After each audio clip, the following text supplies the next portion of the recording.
Christmas Eve in Cedar Falls, Oregon, had arrived with the kind of winter storm that shut down highways and left families stranded miles from home.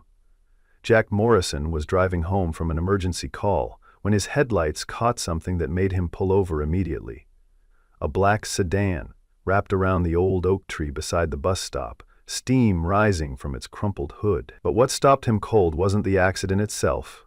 It was the woman standing beside the wreckage, perfectly calm despite the blood trickling from her forehead, methodically pulling files from an expensive briefcase and feeding them into a small fire she'd started in the metal trash can. The flames cast eerie shadows across her face as she worked with focused precision, her torn business suit and steady hands telling a story Jack couldn't understand. "Ma'am, you're hurt," Jack said quietly as he approached. "I'm a veterinarian, but I know enough about head injuries to help." The woman looked up with storm-gray eyes, and when she spoke, her voice carried weight. "Just call me Rachel," she whispered as he wrapped his navy wool scarf around her shoulders. "And don't tell anyone you saw me." The ride to Cedar Falls General took 30 minutes through streets blocked by fallen trees and emergency vehicles. Rachel sat quietly, occasionally touching the soft wool of Anna's scarf, the last thing his late wife had knitted, embroidered with 5-year-old Emma's tiny handprint. Jack found himself stealing glances at her expensive watch in surgeon's hands, wondering what kind of story had led to her burning documents beside a wrecked car on the worst night of the year. At the hospital, she moved with the careful control of someone who understood exactly how serious her injuries were. "This scarf is beautiful," she said, as they waited. "Your wife made it?" Jack felt the familiar tightness when strangers assumed Anna was still alive. "She did, 2 years ago." Rachel's expression softened with recognition of loss. As the nurse called her name, she tried to return the scarf, but Jack shook his head. "Keep it tonight. Bring it by my clinic tomorrow if you want. Morrison Veterinary on Oak Street." She clutched it tighter, and Jack found himself hoping tomorrow would bring answers to questions he didn't know how to ask. Jack had moved to Cedar Falls after Anna's funeral, seeking slower pace and community support for raising 5-year-old Emma alone. The transition from big city veterinary practice to small-town life had wrapped them in warmth they desperately needed. His days followed comforting rhythm. Wake at 6, make Emma's favorite animal-shaped pancakes, drop her at kindergarten where she charmed everyone with Anna's gift for finding magic in ordinary things, treat everything from prize cattle to elderly cats, pick up Emma for playground adventures, then home for dinner and bedtime stories about princesses who solved problems with kindness. The routine kept him grounded, gave structure to days that might dissolve into grief. Emma had adapted better than he had, making friends easily and covering their refrigerator with colorful artwork. But sometimes Jack caught her staring out windows with expressions too serious for her age, thinking about the mother she barely remembered and the baby brother who never got to be born. Those moments reminded him that healing wasn't something you achieved once. It was something you chose again and again, day after day, until choosing became as natural as breathing. 3 days later, Rachel appeared at his clinic, carrying a wicker basket smelling of fresh coffee and homemade muffins. She looked different in civilian clothes, dark jeans and green sweater that brought out her eyes, the cut on her forehead now just a thin line. "I brought breakfast," she said, setting the basket down with graceful efficiency. "And I washed your scarf. I hope you don't mind that I mended a small hole near the hem." Jack accepted the carefully folded scarf, noticing the repair work was nearly invisible, precise, delicate stitching requiring both patience and skill. "You didn't have to do all this," he said, touched by the gesture. "Actually, I did," Rachel replied with a smile that transformed her face. "I'm Rachel Martinez. I'm new in town, and I was hoping you might know if anyone needs help with medical care. For animals, I mean. I have some experience." Jack studied her face, noting how she said some experience, like it was both true and vast understatement. Something about her careful word choice and confident posture suggested much more to her story than she was ready to share. Over the following weeks, Rachel became a regular presence, arriving mornings with coffee and staying to help with cases. Jack quickly discovered her some experience claim had been modest to the point of comedy. She sutured wounds with master surgeon precision, diagnosed complex conditions that had him reaching for textbooks, and handled emergencies with calm competence, suggesting she'd seen far more trauma than most small-town doctors. When Mrs. Patterson's German Shepherd came in with what looked like simple limping, but turned out to be torn cruciate ligament requiring delicate surgery, Rachel assisted with skill that made Jack wonder exactly what medical background she was hiding. Her hands moved with fluid confidence of someone who'd spent years in operating rooms, anticipating his needs before he voiced them. "Where did you learn to handle surgical instruments like that?" he asked afterward. Rachel paused while sterilizing a scalpel, expression suddenly guarded. "YouTube," she said with a smile that didn't reach her eyes. "You'd be amazed what you can learn online." Jack raised an eyebrow but didn't push, recognizing the careful deflection. "That must have been some very detailed tutorial," he said gently, letting her know he was available whenever she was ready to share her real story. The first time Rachel met Emma, Jack was running late after complicated calving. When he finally returned to the clinic, he found Rachel sitting cross-legged on the floor with his daughter, both absorbed in repairing Emma's worn teddy bear. Emma clutched Mr. Teddy, while Rachel carefully stitched a tear in his side with the same precision she brought to animal surgery. The scene hit Jack like a physical blow, not painful, but beautiful beyond belief. "The important thing," Rachel was saying softly, "is making sure Mr. Teddy knows he's loved even when hurt. Sometimes being broken doesn't mean worthless, just means we need extra care." Emma nodded solemnly, tracing the new stitches. "Mama used to say that too. She said broken things can be more beautiful when fixed with love." Rachel's hands stilled, and Jack saw her blink back tears. "Your mama sounds very wise," she said, "and I bet she was right about many things." When Emma saw Jack in the doorway, her face lit up. "Daddy!" Miss Rachel fixed Mr. Teddy. "And she knows the same medicine as you, but for people." Rachel stood, and Jack caught a glimpse of longing in her expression as she watched Emma hug her repaired bear with fierce gratitude. As autumn deepened into winter, the three fell into rhythm that felt natural and miraculous. Rachel arrived each morning with coffee and stories for Emma about previous travels, though remaining carefully vague about specifics. Evenings often found her at their house on Elm Street, helping Emma with homework while Jack finished paperwork, sharing simple dinners that somehow tasted better than any meal since Anna's death. Emma adored Rachel with uncomplicated childhood enthusiasm, asking endless questions about medicine that Rachel answered with patient humor. "Miss Rachel, why do people have different colored eyes?" Emma would ask, and Rachel would launch into age-appropriate genetics explanations, complete with silly voices that made Emma giggle. Jack found himself looking forward to these domestic moments with intensity that both comforted and worried him. It had been so long since he'd imagined a future including anyone beyond himself and Emma. But pieces of Rachel's story didn't quite fit. Her car was modest Honda, but her watch definitely wasn't. Her phone rang constantly with calls she always declined, muttering about hospital administration, before turning the device face down with increasing frustration. The truth began unraveling on a snowy December evening when Emma had fallen asleep on the clinic couch after helping with appointments. Jack and Rachel were cleaning surgical instruments in comfortable silence when her phone buzzed with a text that made her face pale. This time she wasn't quick enough to hide the screen.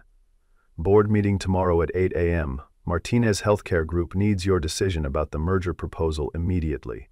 Dr. Harrison." Jack felt puzzle pieces shift, creating a picture both clearer and more confusing than anything he'd imagined. "Martinez Healthcare Group," he said slowly. "That's not exactly a small medical practice." Rachel saw him reading and quickly turned the phone over, but damage was done. The careful distance she'd maintained between her two worlds had just collapsed. "No," she whispered, barely audible. "It's not." Silence felt heavy with questions Jack didn't know how to ask, and answers Rachel wasn't ready to give. Finally, she sank into a plastic chair, looking suddenly exhausted. "I suppose you want an explanation," she said, though it wasn't really a question. The conversation that followed changed everything between them. Rachel told him about Martinez Healthcare Group, not just where she used to work, but the company she owned, the empire her father had built from nothing before leaving it all to her when he died 5 years earlier. She described the crushing weight of running a multi-billion-dollar corporation employing thousands across 3 states, board meetings that felt like battles, and constant pressure to choose profit over compassion. "I inherited more than money, Jack," she said, voice growing stronger. "I inherited responsibility for every person depending on our hospitals for livelihood, every patient needing care they can't afford, every community that would lose their only medical facility if I make wrong financial decisions." Jack listened without interrupting, beginning to understand why she'd seemed so lost that night at the bus stop. She told him about 7-year-old Danny who died during routine heart surgery, how media turned medical tragedy into public spectacle, and how she'd walked away rather than face failing another child. "I've been driving around the country for months," she admitted, "trying to figure out who I am when I'm not Dr. Rachel Martinez, CEO extraordinaire. Trying to learn how to heal again instead of just managing other people's healing attempts." When she finished, Jack reached across and took her hand, feeling surgeon's calluses and slight tremor.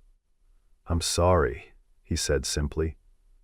"For Danny, and for everything you've been carrying alone." 3 weeks later, their peace shattered when Dr. Marcus Harrison arrived with 2 black SUVs and corporate lawyers who looked like boardroom drama characters. Jack was removing a benign tumor from a golden retriever when he heard voices. Rachel's tense and defensive, a man's carrying boardroom authority. When Jack came out front, he found Rachel facing corporate intervention, with Emma hiding behind the reception desk, sensing something frightening was happening. "Rachel, this charade has gone on long enough," Marcus was saying. "Martinez Healthcare Group is hemorrhaging money without proper leadership. Stock prices are down 37% since you disappeared, and we're facing shareholder lawsuits." A lawyer slid a thick folder across the desk.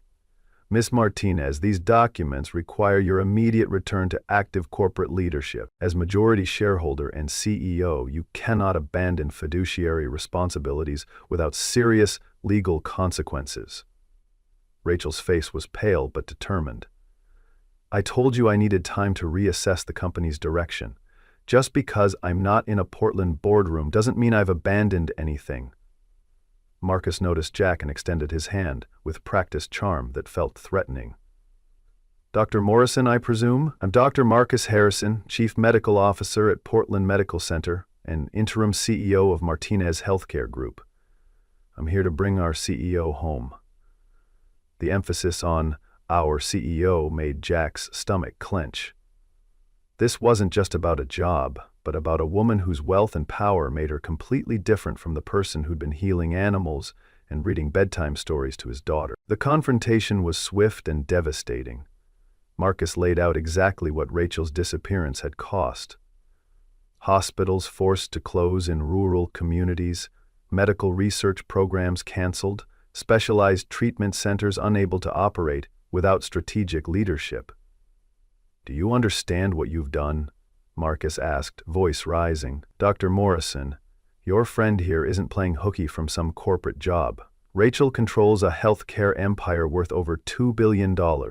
She employs 15,000 people across 3 states. Her personal crisis has real consequences for real families depending on our payroll." Jack felt like drowning, struggling to reconcile the woman who'd stitched Mr. Teddy with the CEO whose decisions affected thousands of lives. The numbers made his head spin. $2 billion, 15,000 employees, hospitals in 3 states. It was like discovering his quiet neighbor was actually a world leader in disguise. Rachel stood perfectly still, but Jack could see responsibility settling on her shoulders like physical burden. Marcus wasn't wrong. Rachel did have responsibilities extending beyond personal healing, and her absence was affecting real people in ways that mattered more than any individual's self-discovery journey. When Marcus finally paused, the silence felt deafening, broken only by Emma crying behind the reception desk, overwhelmed by emotions she couldn't understand but felt in every adult face. Emma's tears broke through the standoff like sunshine through storm clouds, reminding everyone that innocent casualties existed in grown-up battles. Rachel immediately went to Emma, kneeling behind the desk and gathering the frightened 5-year-old into her arms with natural protectiveness. Hey, sweetheart, she said softly, smoothing Emma's hair. It's okay. Sometimes grown-ups talk about serious things, but nothing bad will happen to you or your daddy. Emma looked up with trusting eyes and asked the words that would change everything. Are you going to leave us, like Mama did? The question hit like a physical blow, cutting through legal documents and financial projections to what really mattered. Rachel's breath caught, tears flowing as she realized her personal crisis had expanded to include people she'd never meant to hurt. Oh, sweetheart, she whispered, holding Emma closer. I would never want to leave you and your daddy. But sometimes grown-ups make very difficult choices about helping the most people possible. Marcus chose that moment to play his final card. Rachel, we've prepared a generous settlement package for Dr. Morrison and his daughter, he said, pulling another document, enough to ensure Emma's college education and comfortable retirement. All you have to do is come home and resume CEO responsibilities. Everyone wins. The implication was clear. Rachel's new life was a luxury she couldn't afford, and the people she'd grown to love were obstacles that could be bought and removed. Get out, Jack said quietly, his voice carrying authority that comes from knowing exactly where you stand. Take your money and documents and get out of my clinic. Marcus looked genuinely surprised, as if he'd never encountered someone who couldn't be bought. Dr. Morrison, I think you're not understanding what we're offering here. This isn't some small-town practice. This is generational wealth, enough to ensure your daughter never wants for anything. Jack stepped forward, positioning himself between Marcus and his family, because that's what Rachel and Emma had become. You're right, I don't understand, he said, voice growing stronger. I don't understand how you reduce a human being to a balance sheet. I don't understand how you look at a 5-year-old and see a problem solved with money. And I definitely don't understand how you claim to care about Rachel's well-being while treating her like property. Rachel stood slowly, still holding Emma, and Jack could see something changing in her posture, a straightening, suggesting she was remembering who she'd been before fear and guilt bent her down. Marcus, she said, voice carrying unmistakable tone of someone making final decisions. I'll give you my answer in 24 hours, but right now, leave these people alone. This conversation is between you and me. Marcus nodded curtly, clearly displeased. 24 hours, Rachel. After that, the board will take more drastic measures. As his team filed out, Jack felt like he'd survived a natural disaster, but knew the real storm was just beginning. That evening found Jack and Rachel on her apartment porch, watching snow fall on quiet Cedar Falls streets while Emma slept safely at home, worn out by emotional upheaval. Rachel wore Anna's scarf again, wrapped tightly as if it could shield her from the decision she faced. You're going back, Jack said, not a question, because they both knew there was really only one choice. Rachel was quiet so long Jack thought she might not answer. When she finally spoke, her voice was barely audible. How can I not? Marcus is right about one thing. There are people depending on Martinez Healthcare Group who never asked to be caught up in my personal crisis. Patients needing surgery, employees needing paychecks, communities depending on our hospitals for basic care. Jack felt something cold and heavy settle in his chest, but forced himself to think about what Rachel needed rather than what he wanted. Is that what you think you've been doing here? Having a personal crisis? Rachel turned to look at him, eyes bright with unshed tears. Haven't I? What we do here is important, but it's not the same as running a healthcare empire. It's not saving children's lives or keeping hospitals open in underserved communities. Jack was quiet, choosing words carefully. 3 weeks ago, you diagnosed Mrs. Chen's diabetic cat and taught her to manage the condition, probably adding years to that animal's life and saving an elderly woman from heartbreak of losing her only companion. Last month, you helped Tommy Martinez rehabilitate his injured hawk, and that bird's recovery kept a troubled teenager engaged when nothing else could reach him. Jack paused, watching her face in dim light. And, Emma, he continued softly, you've given her something I couldn't. You've shown her that healing is possible. that broken things can be made whole, that there are people who show up when you need them most. If that's not life and death important, I don't know what is.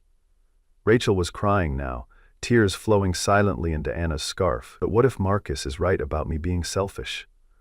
What if I'm hiding here because I'm too scared to face losing another patient, making another mistake that costs someone their life?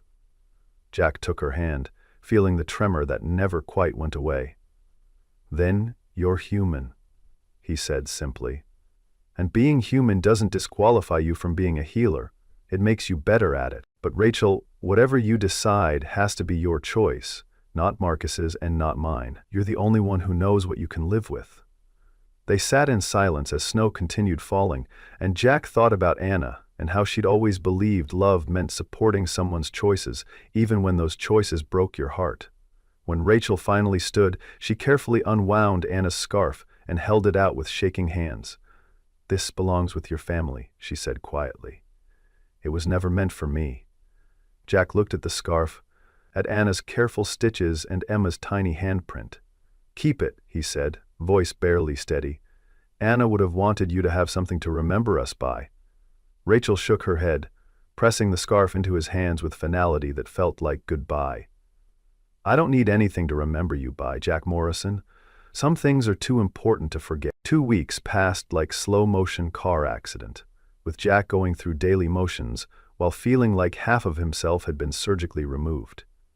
Rachel had left for Portland the morning after their conversation, and the silence was deafening in ways he hadn't anticipated. Emma asked about her constantly, and Jack struggled to explain why their friend had gone away without promising she'd return. The clinic felt different without Rachel's morning coffee runs and effortless anticipation of his needs. Even animal patients seemed to sense the change, looking around expectantly for gentle voice and steady hands that had become natural part of their healing process. Jack tried filling empty hours with extra work, staying late to reorganize supply closets and taking on cases that could have waited, but nothing eased the ache of missing someone who'd become essential to his happiness. Mrs. Patterson mentioned seeing moving trucks at Rachel's apartment, and Jack felt his last hope disappear. She was really gone, and he was back to the life he'd thought was enough before she'd shown him what it felt like to be part of something larger than survival. The worst part was Emma's gradual acceptance of Rachel's absence. The way she stopped asking when Miss Rachel was coming back and started talking about her in past tense, instinctively understanding that some people came into your life like shooting stars, beautiful, bright, and ultimately temporary. The call came Tuesday morning in January, jolting Jack from sleep at 3 a.m. with urgency that always meant bad news. "Mr. Morrison, this is Dr. Sarah Kim at Portland Medical Center. I'm calling about your daughter, Emma." The words hit like ice water, and Jack was out of bed reaching for clothes before his mind processed what he was hearing. "What's wrong? Is she hurt?" His first thought was accident, but then he remembered Emma was safely asleep down the hall. "She was brought in about an hour ago after collapsing at her friend's sleepover party. We believe she's experiencing cardiac arrhythmia, irregular heartbeat causing her to lose consciousness. We need to run tests, but she's asking for someone named Miss Rachel. Do you know who that might be?" Jack felt the world tilt sideways and he gripped his dresser to stay upright. Emma had never shown heart problems, but he knew children could hide symptoms or conditions could develop suddenly. "Miss Rachel is Dr. Rachel Martinez," he said, voice sounding strange. She was a cardiac surgeon. I'm not sure where she is now." There was a pause, sound of pages turning and computers clicking. "Dr. Martinez is actually here at Portland Medical Center. She returned to her position as chief of cardiac surgery 2 weeks ago. Would you like me to contact her about Emma's case?" Jack was already heading for the door, mind reeling. "Yes, please, and tell her I'm driving up from Cedar Falls now. I'll be there in 3 hours." When Jack arrived at Portland Medical Center, he found Emma sleeping in a hospital bed that made her look impossibly small, connected to monitors beeping and flashing with vital information. Dr. Kim waited in a consultation room with test results and gentle expression medical professionals used for serious news. "Emma's condition is concerning but treatable," Dr. Kim explained, spreading EKG printouts across the table. "She has a congenital heart defect called Wolff-Parkinson-White syndrome. something she was born with, but symptoms don't always appear until school age. The good news is, it can be corrected with a surgical procedure that has very high success rate. Jack felt relief and terror equally, struggling to process technical details while his mind circled the central fact that his daughter needed heart surgery. What kind of surgery? How dangerous is it? Dr. Kim showed him heart diagrams that looked like maps of countries he'd never wanted to visit, explaining about electrical pathways and catheters and ablation. We need to create a small controlled burn to disconnect an extra electrical pathway, causing the irregular rhythm. It's performed through a blood vessel, so minimally invasive, and success rate is very high when performed by an experienced cardiac surgeon. She paused, consulting notes carefully.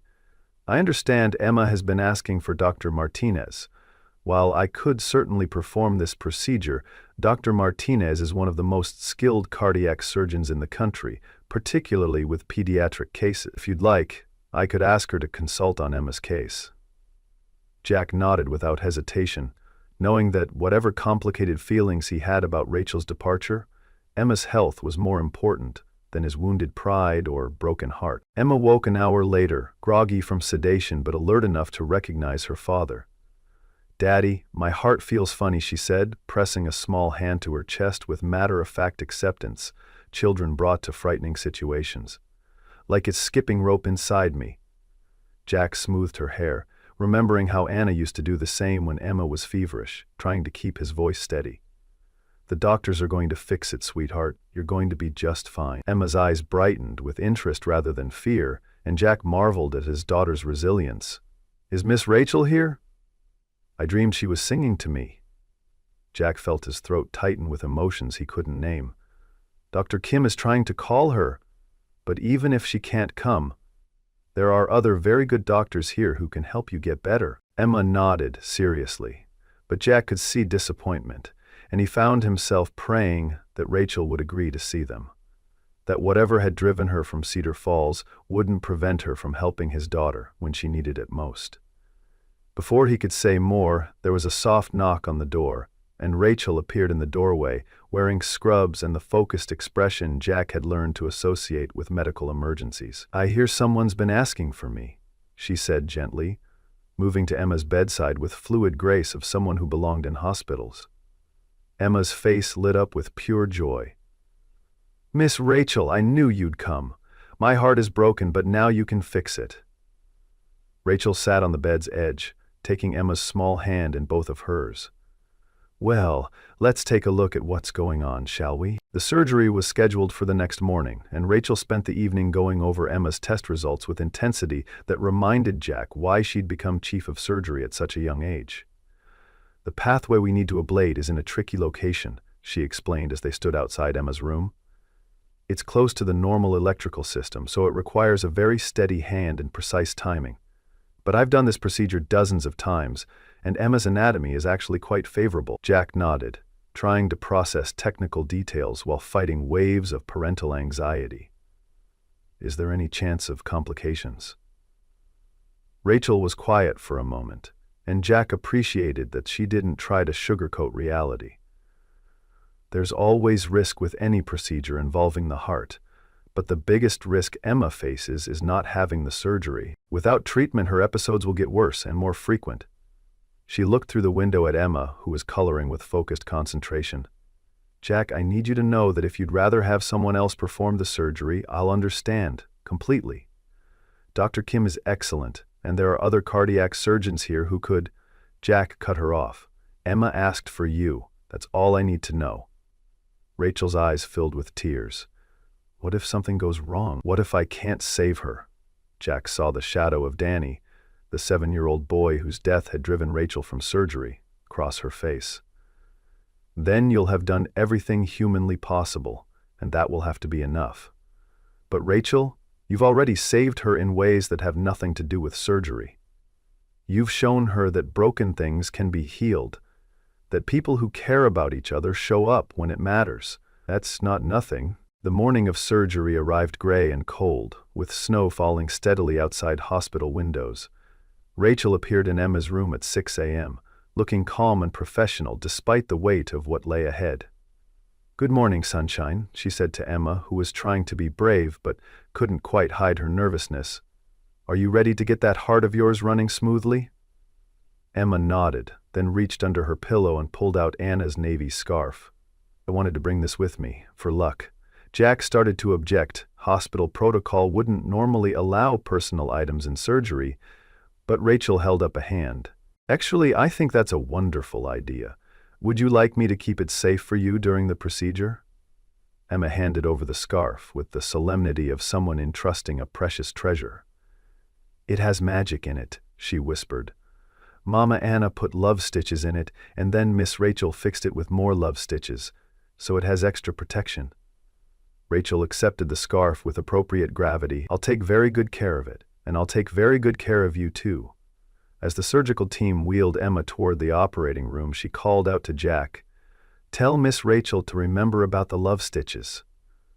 Jack nodded, throat too tight to speak, and watched his daughter disappear through double doors with the kind of trust that only children possessed. The next 4 hours were the longest of Jack's life. He paced the surgical waiting room, drank terrible coffee from vending machines, and tried not to think about all the ways things could go wrong. Dr. Kim stopped by periodically to reassure him that everything was proceeding normally, but Jack couldn't shake the feeling that his entire world was hanging in the balance. Finally, the doors opened and Rachel emerged, still wearing surgical scrubs, but with a smile that told him everything he needed to know before she said a word. "She did beautifully," Rachel said, sinking into a chair beside him with exhausted relief of someone who'd just completed a marathon. "The pathway was exactly where we expected it to be, and the ablation was textbook perfect. Her heart rhythm is already normal and it should stay that way for the rest of her life." Jack felt tears he hadn't even known he was holding back stream down his face. "She's really okay?" Rachel nodded, reaching into her pocket and pulling out Anna's scarf. "She asked me to give this back to you when she woke up. She said the love stitches worked exactly like she knew they would." Jack took the scarf, noting it smelled faintly of antiseptic but somehow still carried the essence of all the people who had loved it. "Can I see her?" Rachel stood up, steadying herself against the chair with hands that trembled slightly from exhaustion and relief. "She's in recovery now, but she should be awake in about an hour." The conversation that followed took place in a quiet corner of the hospital cafeteria, over coffee that was marginally better than the vending machine variety. Rachel's hands wrapped around her cup as if drawing strength from its warmth, and when she finally spoke, her voice carried a weight that made Jack lean forward. "There's something I haven't told you about who I really am," she began. "After Emma's surgery, Dr. Kim offered me my old position back. The board apparently reconsidered their deadline when they heard I was operating again." Jack felt his heart skip in a way that had nothing to do with medical conditions. "That's wonderful news. You deserve to have your career back." Rachel shook her head. "I turned them down, but not because I want to run away again. I want to restructure Martinez Healthcare Group to focus on what really matters, bringing quality medical care to underserved communities like Cedar Falls. I want to create mobile surgical units, telemedicine programs, and satellite clinics that can serve people who can't access major medical centers." She paused, looking directly into his eyes. "And I want to do it while also becoming part of a family that's taught me what really matters. If you'll have me." Jack felt something shift in his chest, a lightness he hadn't experienced since Anna's death. "Are you sure? You'd be giving up a lot." Rachel reached across the table and took his hand, her surgeon's fingers intertwining with his in a way that felt like coming home. "I'd be gaining everything that matters, a purpose that feeds my soul, work that makes a real difference, and, if you'll let me, a chance to help raise the most remarkable little girl I've ever met." Jack squeezed her hand, thinking about Anna and the way she'd always believed that love multiplied rather than divided when shared. "I think Emma would like that very much, and so would I." 6 months later, Cedar Falls had become the model for rural healthcare that Rachel had envisioned. The Martinez Healthcare Group's pilot program had expanded to include satellite clinics in neighboring towns, mobile surgical units bringing specialized care to remote areas, and a telemedicine network connecting small-town doctors with specialists in major cities. Rachel split her time between hands-on patient care and running the company. But she'd restructured Martinez Healthcare to prioritize community impact over pure profit, a decision that had initially terrified the board, but ultimately proved both financially and ethically sound. The Morrison family had quietly expanded to include Rachel in ways that felt both natural and miraculous, though they'd never felt the need to make their arrangement official with paperwork or ceremony. Emma, now 6 and fully recovered from her surgery, had appointed herself as the unofficial ambassador of the Cedar Falls Medical Campus, equally comfortable explaining veterinary procedures to curious visitors and helping elderly patients navigate the new telemedicine equipment. Anna's navy scarf hung in a place of honor in their living room, but it was no longer a monument to loss. It had become a symbol of the way love could stretch and grow to accommodate new people without diminishing what had come before. On quiet evenings, Jack would find Rachel, reviewing expansion plans for the rural healthcare program, while Emma practiced the surgical knots Rachel had taught her, and these moments filled him with a contentment he'd thought was lost forever. Sometimes the greatest transformations happen not when we rescue others, but when we allow ourselves to be found by someone who sees past our titles and bank accounts to the person we're meant to become.